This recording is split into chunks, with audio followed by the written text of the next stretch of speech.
فلسطینی غزہ کے افراد،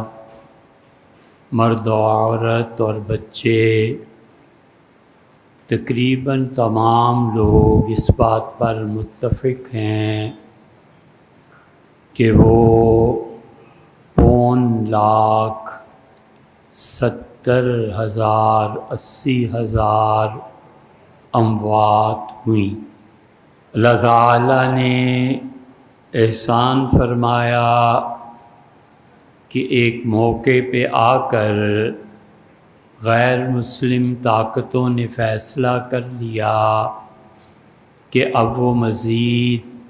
بمبارڈمنٹ یا کوئی ایسا کام نہیں کریں گی، اور اس میں امریکن پریزیڈنٹ نے جو آخری ابھی بیان 1-2 دن پہلے دیا، اس میں انہوں نے فرمایا کہ اس جنگ میں وہ ہتھیار استعمال ہوئے ہیں جو خود میں بھی نہیں جانتا تھا۔ آپ بچوں نے اگر تاریخ کا ذرا بھی مطالعہ کیا ہو تو آپ بخوبی جان سکتے ہیں کہ یہ معاملہ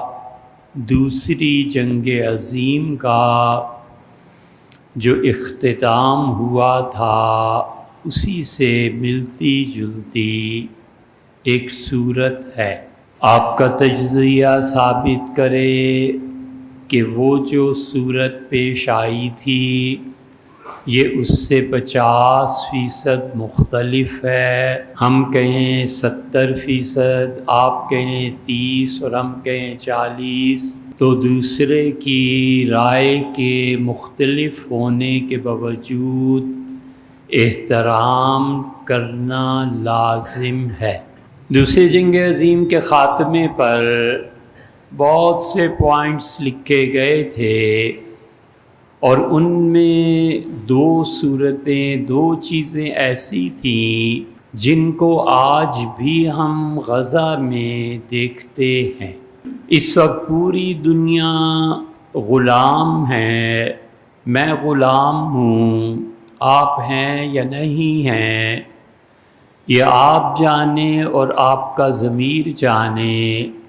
مگر حقیقت یہ ہے کہ پوری دنیا اس وقت جنرل اسمبلی کی غلام ہے،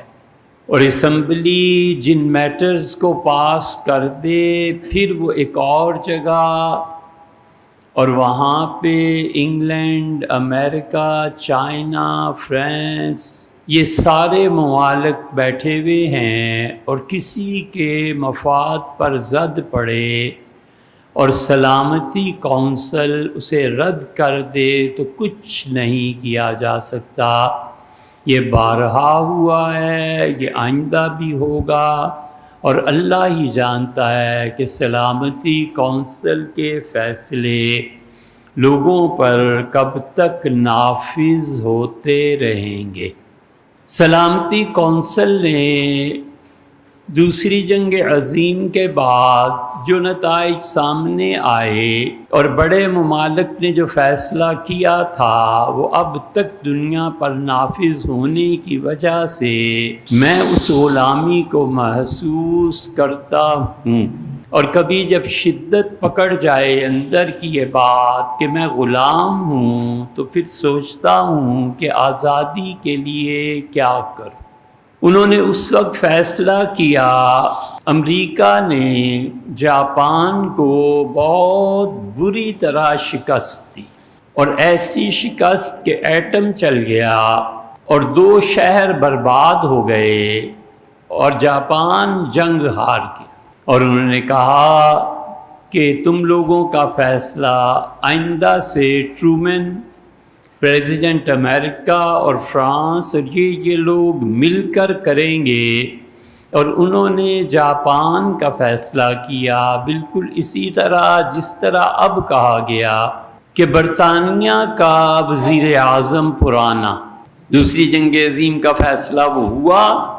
اب ٹھیک وہی مقام آ گیا، اور انہوں نے کہا غزہ کا فیصلہ ہم کریں۔ اور دوسری جنگ عظیم کے بعد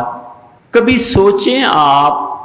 جاپان نے کیا کیا اور امریکہ نے کیا کیا۔ جاپان نے ساری شرائط ذلت آمیز قبول کر لی، فوج نہیں رکھیں گے، ہتھیار نہیں بناؤ گے، نہیں بنائیں گے، یہ نہیں کرنا، یہ نہیں، ان کا سب تسلیم۔ اور اس چھوٹے سے حصے پر جاپان نے اکتفا کر کے دو ہی صورتیں کر سکتا تھا، سازشیں کرتا اور طاقتوں کے خلاف لڑتا۔ اس سے کہا کچھ نہیں، ہمیں خود محنت کرنی ہے، اپنا مقام بنانا ہے۔ دوسری جنگ عظیم کے بعد انہوں نے اس چھوٹے سے حصے پہ اکتفا کر کے اپنے آپ کو بنایا، اور نتیجہ یہ نکلا اس کا کہ آج 100 سال کے بعد، 80 سال، 70 سال کے بعد کوئی قوم نہیں ہے جو جاپانیوں جیسی زندگی پیدا کر کے دکھا دے۔ 100 سال، 110 سال ان کے ہاں عمر ہے۔ جاپان نے یہی کیا، تھوڑے پہ اکتفا کر لیا۔ انہوں نے کہا چھوڑو باہر کی دنیا کو، ہم نے خود کیا کرنا ہے۔